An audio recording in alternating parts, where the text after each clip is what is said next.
Hello friends, welcome to RGM online classes.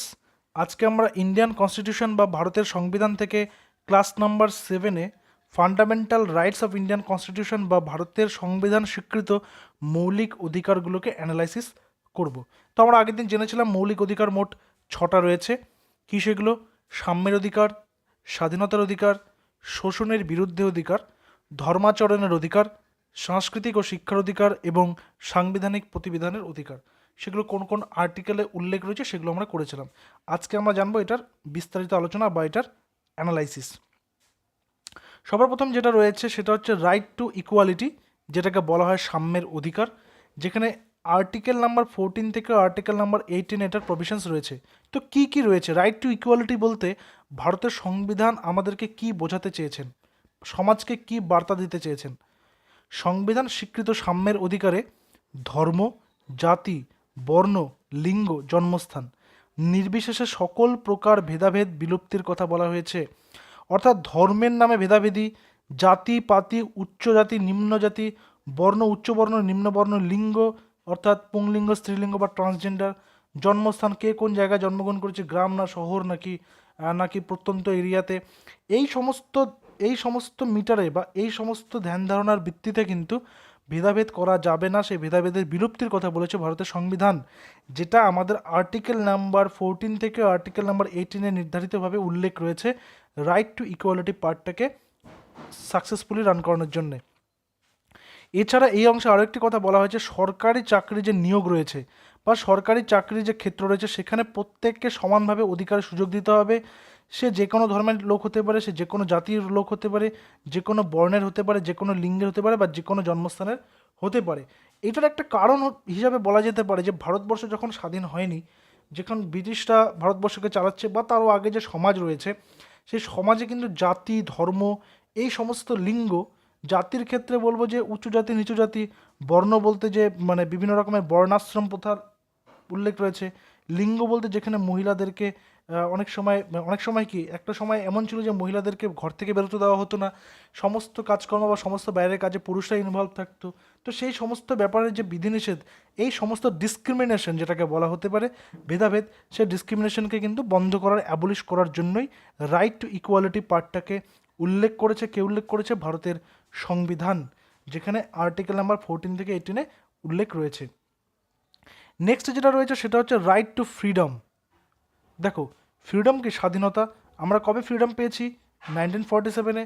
তার আগে আমাদের দেশকে অনেকে শাসন করেছে বলতে অনেকে অধিকার করে রেখেছিল, কখনো ইংরেজ, কখনো শক, কখনো মোগল, কখনো হুন, কখনো পাঠান, প্রত্যেকে কিন্তু অধিকার করার চেষ্টা করেছে। কিন্তু 47 সালে স্বাধীনতা লাভের পর যখন আমাদের 1950-এ সংবিধান গৃহীত হয়ে গেল, সেই সময় থেকে এই পার্টটা অর্থাৎ রাইট টু ফ্রিডম, যেটা আর্টিকেল নাম্বার 19 থেকে 22-এ উল্লিখিত রয়েছে। সংবিধান স্বীকৃত স্বাধীনতার অধিকার ভারতীয় নাগরিকদের কী দেয়? বাক স্বাধীনতা। বাক স্বাধীনতাটা কি? অর্থাৎ আমি কি বলবো, আমি কি গান করব, আমি কি কথা বলবো, কি ভাষায় কথা বলবো, সেটা কিন্তু সম্পূর্ণরূপে আমার উপর। কিন্তু সেটা ততক্ষণ অবধি তুমি স্বাধীনতা পাবে যতক্ষণ না সেটা অবমাননার জায়গায় চলে যাচ্ছে, অন্যকে অবমাননার জায়গায় চলে যাচ্ছে। ঠিক আছে? তো বাক স্বাধীনতা রয়েছে, তুমি যে কোনো কিছু বলতে পারবে, তোমার সেই স্বাধীনতা রয়েছে। মতামত প্রকাশের স্বাধীনতা, অর্থাৎ তোমার যে কোনো বিষয়ের উপর তোমার মত, অর্থাৎ ভারতের প্রধানমন্ত্রী সম্পর্কে তুমি মত প্রকাশ করতে পারো, মুখ্যমন্ত্রী সম্পর্কে মত প্রকাশ করতে পারো, মতামত প্রকাশের স্বাধীনতা তোমার কিন্তু রয়েছে। অর্থাৎ তুমি স্বাধীন, তুমি যা খুশি বলতে পারো এবং যে কোনো মত প্রকাশ করতে পারো, ততক্ষণ বলতে পারো স্বাধীনভাবে যতক্ষণ সেটা কোনো সামনের ব্যক্তিকে অবমাননা না করছে। ঠিক আছে? তারপরে দ্বিতীয়ত বলছে সমবেত হওয়ার স্বাধীনতা। সমবেত বলতে যে কোনো রকমের ধর্মীয় অনুষ্ঠান হতে পারে, যে কোনো রকমের সামাজিক অনুষ্ঠান হতে পারে, সব রকম অনুষ্ঠানে সমবেত হওয়ার স্বাধীনতা কিন্তু অধিকার এখানে রয়েছে। এরপর হচ্ছে সংঘ গঠনের স্বাধীনতা। সংঘ বলতে বিভিন্ন রকমের ক্লাব, ক্লাব তুমি গঠন করতে পারো, সেটা যে কোনো বিষয়ের উপরে ভিত্তি করে হতে পারে, কোনো রকমের সমাজসেবা হতে পারে, কোনো রকমের ধর্মীয় হতে পারে, কোনো রকমের খেলাধুলার বিষয় হতে পারে, যে কোনো রকমের ক্লাব তুমি গঠন করতে পারবে, সংঘ গঠনের স্বাধীনতা রয়েছে।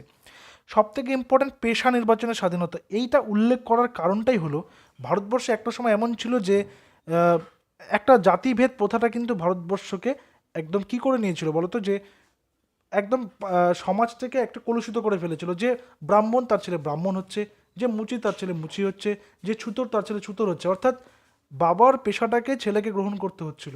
তো সেই জায়গাতে থেকে কিন্তু ভারতবর্ষে অগ্রগতি কখনো সম্ভব ছিল না। তাই এই ইম্পর্টেন্সটা কিন্তু খুব বিশেষ করে গুরুত্বটা বুঝতে পেরে এই রাইট টু ফ্রিডমটাকে যুক্ত করা হয়েছে, যেখানে পেশা নির্বাচন, অর্থাৎ তুমি তোমার যোগ্যতা থাকলে তুমি যে কোনো পেশা, তুমি প্রধানমন্ত্রী হয়ে যেতে পারো, তুমি মুখ্যমন্ত্রী হয়ে যেতে পারো, বা তুমি আইএএস আইপিএস অফিসার হতে পারো, ডাব্লিউবিসিএস বিডিও হতে পারো, তোমার নিজের যোগ্যতা অনুযায়ী তুমি শিক্ষকও হতে পারো, ঠিক আছে। তারপর হচ্ছে বসবাসের স্বাধীনতা, অর্থাৎ তুমি গ্রামে জন্ম হয়েছো তার মানে তোমার গোটা জীবনটা গ্রামেই কেটে যাবে তার কোনো মানে নেই। তোমার মধ্যে যোগ্যতা থাকলে তুমি শহরাঞ্চলে থাকতে পারো, তুমি ফ্ল্যাট কিনতে পারো, বাংলো কিনতে পারো, তুমি আলাদা করে একটা জায়গা কিনতে পারো, তোমার নিজের খুশি মতো তুমি নিজের বসবাসের জায়গা নির্বাচন করতে পারো। এবং তারপর হচ্ছে অবাধ যাতায়াতের স্বাধীনতা, ভারতবর্ষের মধ্যে তুমি যে কোনো রাজ্যে বা বাইরে তোমার যদি সেই ক্ষমতা থাকে, তোমার মধ্যে যদি সেই এবিলিটি থাকে বাইরে ঘোরার, সেরকম অর্থ সম্পদ তোমার থাকে, তুমি তাহলে অবশ্যই অবাধে ঘুরতে পারো, তাতে রাষ্ট্র কখনোই কিন্তু সেখানে হস্তক্ষেপ করবে না। তো রাইট টু ফ্রিডম বলতে আর্টিকেল নাম্বার 19 থেকে 22 এই সমস্ত প্রভিশনস বা এই সমস্ত স্বাধীনতাগুলোকে প্রদান করেছে। কে করেছে? আমাদের সম্মানীয় বা মাননীয় ভারতের সংবিধান। তো এখানে তোমরা পেয়ে যাচ্ছ রাইট টু ফ্রিডমে বাক স্বাধীনতা, মতামত প্রকাশের স্বাধীনতা, সমবেত হওয়ার স্বাধীনতা, সংঘ গঠনের স্বাধীনতা, পেশা নির্বাচনের স্বাধীনতা, বসবাসের স্বাধীনতা এবং অবাধ যাতায়াতের স্বাধীনতা। এবার তোমাদেরকে জানাবো যে এই যে স্বাধীনতার কথা বলছি, এই স্বাধীনতা ক্ষুণ্ণ হলে, আমি এর আগেই বলেছি মৌলিক অধিকার যদি তোমার ক্ষুণ্ণ হয়, তোমার জন্য কিন্তু সুপ্রিম কোর্ট রয়েছে, হাইকোর্টও রয়েছে, ঠিক আছে। সেখানে কিন্তু 32 এবং 226 নাম্বার ধারা কিন্তু রয়েছে, তোমরা কিন্তু সেখানে যেতে পারবে। এইবার ইতিহাসে, অর্থাৎ ভারতের ইতিহাসে স্বাধীনতা লাভের পর এই স্বাধীনতা বা রাইট টু ফ্রিডম ক্ষুণ্ণ হওয়ার জন্য দুটো কেস কিন্তু রেজিস্টার হয়েছে। সেই কেসগুলোকে আজকে দেখে নেব। সেই কেসগুলো হচ্ছে ব্যক্তিগত স্বাধীনতা সংক্রান্ত কেস, তার মধ্যে রয়েছে একটা 1950 সালের গোপালান কেস, আরেকটা হচ্ছে মানেকা কেস, সেটা 1978-এর। এই প্রশ্নগুলো কিন্তু খুব ইম্পর্টেন্ট, এই প্রশ্নগুলো তোমরা কিন্তু ভালো করে পড়ে রাখতে পারো, যে স্বাধীনতা ক্ষুণ্ণ হওয়ার জন্য কেস তারা করেছিল, সেটা হাইকোর্টে হোক বা সুপ্রিম কোর্টে হোক, সেটা সময়কালটা তোমরা এখানে পেয়ে যাচ্ছ। নেক্সট যেটা ফান্ডামেন্টাল রাইট রয়েছে সেটা হচ্ছে রাইট আগেনস্ট এক্সপ্লয়টেশন। এক্সপ্লয়টেশন মানেটা কি? এক্সপ্লয়টেশন কথার অর্থ হচ্ছে শোষণ, শোষণের বিরুদ্ধে যে অধিকার। দেখো এটা খুব ইম্পর্টেন্ট একটা পার্ট, এবং এখানে অনেকগুলো ছোটো ছোটো পার্ট কিন্তু রয়েছে, পার্টটা ভালো করে বুঝতে হবে। তো এখানে আমাদের আর্টিকেল নাম্বার 23 এবং আর্টিকেল নাম্বার 24-এ এই রাইট আগেনস্ট এক্সপ্লয়টেশনটা কিন্তু উল্লেখ করা হয়েছে। তো এগুলো কি? সংবিধান স্বীকৃত শোষণের বিরুদ্ধে অধিকাংশে অ্যাকচুয়ালি শিশু শ্রমিক এবং ভিক্ষা করাকে নিষিদ্ধ করা হয়েছে।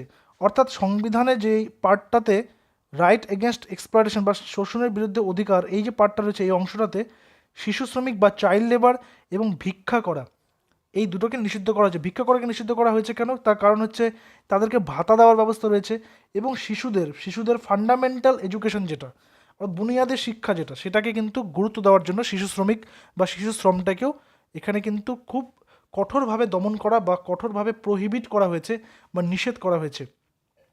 আর্টিকেল নাম্বার 24-এ 14 বছর বা তার কম বয়সী শিশুদের কাজের উপর নিষেধাজ্ঞা জারি করা হয়েছে। 14 বছর বা তার কম বয়সী শিশুরা যদি কোনো রকম শারীরিক বা দৈহিক পরিশ্রমযুক্ত কাজ, বিশেষ করে হোটেল বা যে কোনো রকমের প্রতিষ্ঠানে যদি তারা কাজে যুক্ত থাকে, তাহলে সেটা কিন্তু চাইল্ড লেবার অ্যাক্ট, যেটা কবে পাস হয়? 1986 চাইল্ড লেবার অ্যাক্ট বা child labour prohibition and regulation অ্যাক্টে কিন্তু তারা কিন্তু সেই আইনের আন্ডারে পড়ে যাবে, এবং এই আইনের আন্ডারে পড়ে গিয়ে কিন্তু সেই হোটেলের মালিক বা সেই প্রতিষ্ঠানের মালিক কিন্তু জরিমানা, তার পাশাপাশি তাদেরকে জেল খাটতে হবে। তো এটা কোথায় উল্লেখিত রয়েছে? আর্টিকেল নাম্বার 24-এ বলা হয়েছে 14 বছর বা তার কম বয়সী শিশুদের কাজের উপর নিষেধাজ্ঞা জারি করা হয়েছে, এবং চাইল্ড লেবার অ্যাক্টটা কবে পাস হয়েছে? 1986-এ। এরপর রয়েছে এই পার্টে আরও একটা জিনিস উল্লেখ করা হয়েছে, হিউম্যান ট্রাফিকিং, অর্থাৎ মানুষকে নিয়ে গিয়ে বিক্রি করে দেওয়া, তাদের কিডনি কেটে বিক্রি করে দেওয়া। দেখো তোমরা বিভিন্ন রকমের টিভি সিরিয়ালস বা টিভি শোজ যদি দেখে থাকো, সেখানে কিন্তু এই সমস্ত ঘটনাগুলোকে দেখায়, যেগুলো সত্য ঘটনা অবলম্বন করে এই সমস্ত ঘটনাগুলো ঘটে থাকে, ঠিক আছে। তো হিউম্যান ট্রাফিকিং বা বলপূর্বক অন্যকে পরিশ্রম করানো, অর্থাৎ কারো ইচ্ছে নেই কাজ করার, তবু তাকে জোর করে কাজ করানো, সমাজের দুর্বল শ্রেণীর উপর অত্যাচার, এই সমস্তের বিরুদ্ধে কিন্তু অধিকার দিয়েছে রাইট এগেনস্ট এক্সপ্লয়টেশন। এগুলো যদি কারো মনে হয় যে এই ঘটনাগুলো ঘটছে, তাহলে কোর্ট কিন্তু সবসময় তাদের জন্য খোলা রয়েছে। এবং এই যে দ্য বন্ডেড লেবার সিস্টেম 1976, এই আইনটি পাস হয়েছে। এটা কিসের জন্য? এই যে মানে শ্রমিকদের উপর অত্যাচার, দেখা গেছে যে বিভিন্ন সময় শ্রমিকদের কাজের সময় বাড়িয়ে দেওয়া হচ্ছে, কিন্তু তাদের বেতন কমে যাচ্ছে বিভিন্ন রকমের চিলায় অছিলায়, সেই কারণে তাদের শ্রমিকদের স্বার্থ রক্ষার জন্যই কিন্তু এই আইনটি 1976-এর the bonded labour system act, এই আইনটি পাশ করা হয়। এরপর যেটা রয়েছে, হচ্ছে right to freedom of religion, অর্থাৎ ধর্মীয় আচরণ বা ধর্মাচরণের যে স্বাধীনতা। মনে রাখতে হবে, আমাদের দেশ যখন স্বাধীন হচ্ছিল তখন আমাদের দেশ থেকে কিন্তু টুকরো হয়ে একটি ধর্মীয় ব্যাকগ্রাউন্ডকে সামনে রেখে একটা দেশ তৈরি হয়েছিল, সেখানে পাকিস্তান তৈরি হয়েছিল। সমস্ত মুসলিম কমিউনিটির মানুষদেরকে নিয়ে অল ইন্ডিয়া মুসলিম লীগ সেখানে পাকিস্তান তৈরি করেছিল। কিন্তু ভারতের কাছে এটা একটা বিরাট বড় চ্যালেঞ্জ ছিল দেশটাকে সেকুলার বানানো, অর্থাৎ ধর্মনিরপেক্ষ বানানো। কারণ ভারতবর্ষ কোনোদিনও কিন্তু একটি ধর্মের দেশ ছিল না, ঠিক আছে, যদি আমরা মধ্যযুগ বা তার পরবর্তী যুগের ইতিহাসকে বিচার করি। সেই কারণে এই ব্যাপারটাও কিন্তু খুব বেশি গুরুত্বের সঙ্গে দেখা হয়েছিল যে right to freedom of religion, যেটাকে আর্টিকেল নাম্বার 25 আর 28 বলা হয়েছে, 25 থেকে 28, যে ধর্মাচরণের বা ধর্মীয় আচরণের বা ধর্মীয় সমস্ত উপাসনার ক্ষেত্রে ভারতবর্ষের সংবিধান প্রত্যেককে সমানভাবে অধিকার দিয়েছে। এখানে কোনো বিশেষ ধর্মকে কিন্তু কোনোভাবেই ভারতীয় সংবিধান প্রমোট করে না। ভারতীয় সংবিধানে ধর্মাচরণের অধিকার ভারতকে একটি ধর্মনিরপেক্ষ বা সেকুলার কান্ট্রি হিসেবে বা তার পক্ষে কথা বলে। আর্টিকেল নাম্বার 25 বলা হয়েছে, দেখো 25 থেকে 28 বলছে, এখানে 25 বলা হয়েছে ভারতের প্রতিটি নাগরিককে অধিকার প্রদান করে যে তারা ইচ্ছামতো ঈশ্বর উপাসনা বা আরাধনা করতে পারবে। সেটা মন্দিরে যেতে পারে, মানুষ মসজিদে যেতে পারে, গির্জা যেতে পারে, বা গুরুদুয়ারা যেতে পারে, বা বৌদ্ধ মঠে যেতে পারে, বা জৈন মন্দিরে যেতে পারে। তাতে কারো কোনো বাধা দেওয়ার কোনো অধিকার নেই। প্রত্যেকটা মানুষ তার নিজের নিজের ধর্ম উপাসনা প্রিচ করার ক্ষেত্রে তারা সম্পূর্ণভাবে স্বাধীন। আর্টিকেল নাম্বার 28 বলা হয়েছে ভারতের প্রতিটি শিক্ষা প্রতিষ্ঠান, খুব গুরুত্ব দিয়ে এই ব্যাপারটা বুঝবে, ঠিক আছে, খুব গুরুত্ব দিয়ে ব্যাপারটা বুঝবে। কি বলেছে আর্টিকেল নাম্বার 28? প্রতিটা শিক্ষা প্রতিষ্ঠান গভর্নমেন্ট হতে পারে, গভর্নমেন্ট এইডেড, অর্থাৎ স্কুলের কথা যদি আমি বলি, স্কুল হোক বা ইউনিভার্সিটি হোক বা কলেজেস হোক, যেখানে সরকারি সেটা হতে পারে, বা সরকারি পোষিত, গভর্নমেন্ট এইডেড সরকারি পোষিত স্কুলগুলো যদি হয়, যেগুলো স্কুল সরকারি সাহায্যে চলে, সেখানে কোনো রকম ধর্মীয় আলোচনা, কোনো রকম ধর্মীয় ইনস্ট্রাকশন, কোনো রকম ধর্মীয় অনুষ্ঠান কিন্তু পালনের অনুমতি কোনোভাবেই ইন্ডিয়ান কনস্টিটিউশন দেয় না। এটা কিন্তু খুব গুরুত্বপূর্ণ। অর্থাৎ যেই সমস্ত সরকারগুলো, যে সমস্ত স্কুলগুলো সরকারি সাহায্যে চলছে আর্টিকেল নাম্বার 28 অনুযায়ী, সেই সমস্ত স্কুলে কোনো রকম ধর্মকে প্রমোট করা যাবে না, কোনো রকম ধর্মকে সেখানে স্টুডেন্টসদেরকে করা যাবে না, এন্টারটেইন করা যাবে না সেই সমস্ত ব্যাপারের জন্য, ঠিক আছে। তো এখানে কিন্তু এটা সম্পূর্ণভাবে প্রহিবিট বা নিষেধ করা হয়েছে। নেক্সটে আসবো কালচারাল অ্যান্ড এডুকেশনাল রাইটস। এটা দেওয়া হয়েছে আর্টিকেল নাম্বার 29 থেকে 30-তে। কী আছে কালচারাল অ্যান্ড এডুকেশনাল রাইটসে? ভারতীয় সংবিধানের সাংস্কৃতিক ও শিক্ষার অধিকার, ভারতের সংস্কৃতি, ভাষা, ঐতিহ্য ইত্যাদিকে রক্ষা করার কথা বলা হয়েছে। সাংস্কৃতিক শিক্ষার অধিকার, ভারতের সংস্কৃতি, ভাষা, ঐতিহ্য, এই তিনটা জিনিসের কথা উল্লেখ করেছে বিশেষভাবে। সংস্কৃতি কি? আমাদের বিভিন্ন রাজ্যের যে মানে নৃত্য শিল্প রয়েছে, গান রয়েছে, এগুলো তোমাদেরকে প্রত্যেকে স্ট্যাটিক জিকের যে পার্টটা যখন দেবো তখন সেখানে তোমরা পেয়ে যাবে যে আমাদের দেশটা রাজ্যের ভিত্তিতে কত উৎকৃষ্ট, গোটা দেশটা কতটা উৎকৃষ্ট, সেখানে যখন এই ইন্ডিয়ান হিস্ট্রি অ্যান্ড কালচার পার্টটার থেকে যখন করাবো তখন সেখানে সংস্কৃতি এবং ঐতিহ্য সম্পর্কে বিস্তারিত আলোচনা হবে। এখানে এই পার্টটুকু বুঝলেই হবে যে আর্টিকেল নাম্বার 29 থেকে 30 বলা হয়েছে ভারতের সংস্কৃতি, ভাষা এবং ঐতিহ্যকে কী করে রক্ষা করতে হবে। আমাদেরকে দায়িত্ব, এটা আমাদের ভারতীয়দের দায়িত্ব এটা। আর্টিকেল নাম্বার 29 বলা হয়েছে দেশের সংখ্যালঘুদের ভাষা, সংখ্যালঘু কারা? যারা মুসলিম সম্প্রদায়ের লোক, যারা শিখ সম্প্রদায়ের লোক, যারা বৌদ্ধ সম্প্রদায়ের লোক, যারা জৈন সম্প্রদায়ের লোক এবং অন্যান্য জাতিরগত ভিত্তিতে যারা সংখ্যালঘু, ঠিক আছে, তাদের ভাষা, তাদের লিপি, তাদের সংস্কৃতি সংরক্ষণের কথা বলা হয়েছে। দেখো আজকে কিন্তু ভারতবর্ষে অনেকগুলো ভাষার উপরে সাহিত্য একাডেমি পুরস্কার দেওয়া হয়। এটা দেওয়ার উদ্দেশ্যটা কি? এটা দেওয়ার উদ্দেশ্য হচ্ছে এই সমস্ত প্রত্যেকটা ভাষা যাতে কালচার, যাতে চর্চা চলতে থাকে। এটা কিন্তু একটা এই আর্টিকেল নাম্বার 29কে সাকসেসফুলি রান করানোর একটা বৈশিষ্ট্য। ভারতবর্ষে যেহেতু জ্ঞানপীঠ, ভারতবর্ষের সর্বোচ্চ সাহিত্য সম্মান হলেও ভারতের যে সাহিত্য একাডেমি অ্যাওয়ার্ড রয়েছে সেটাও কিন্তু একটি অনেক গুরুত্বপূর্ণ জায়গা ধরে রেখেছে সাহিত্য সম্মানের দিক থেকে। তো সেখানে সাঁওতালি বিষয়ে ভাষাতেও দেওয়া হয়, অসমীয়া ভাষাতেও দেওয়া হয়। ভারতবর্ষের সংবিধান স্বীকৃত প্রত্যেকটি ভাষাতে কিন্তু সেখানে কম বেশি পুরস্কার দেওয়া হয়। তো এটা আমাদেরই দায়িত্ব সেই ভাষাটাকে, সেই লিপিগুলোকে, লিপি বলতে হরফ, অর্থাৎ সেটা উর্দু হতে পারে, বাংলা হতে পারে, অলচিকি হতে পারে, ডোগরা হতে পারে, বোড়ো হতে পারে, কন্নড় হতে পারে, তামিল, তেলেগু, যে কিছু হতে পারে, সেগুলোকে সংস্কৃতিটাকে আমাদের বাঁচিয়ে রাখতে হবে। আমাদের যে কালচার রয়েছে সেই কালচারটাকে বাঁচিয়ে রাখতে হবে। এটা বলেছে 29 নম্বর আর্টিকেলে।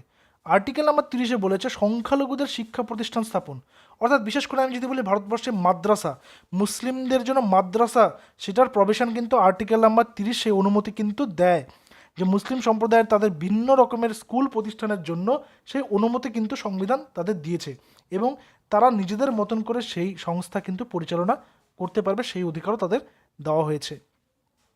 যখন চাইল্ড ডেভেলপমেন্ট অ্যান্ড পেডাগজির ক্লাসগুলো করিয়েছিলাম, তোমরা যারা যারা টেটে ক্লাস করেছো আমার চ্যানেলে, সেখানে কিন্তু এই পার্টটাকে আলাদা করে ওখানে এলাবোরেট করা হয়েছিল, যেখানে বলা হয়েছিল কিভাবে সেই ক্লাসেসগুলো করানো হয়, বা ক্লাসেসগুলো করানো হয় না, কিভাবে এই আর্টিকেল নাম্বার 30-কে মেনটেন করে ওই শিক্ষা প্রতিষ্ঠানগুলোকে তৈরি করা হচ্ছে, ঠিক আছে। এরপরে আসছে রাইট টু কনস্টিটিউশনাল রেমেডিস।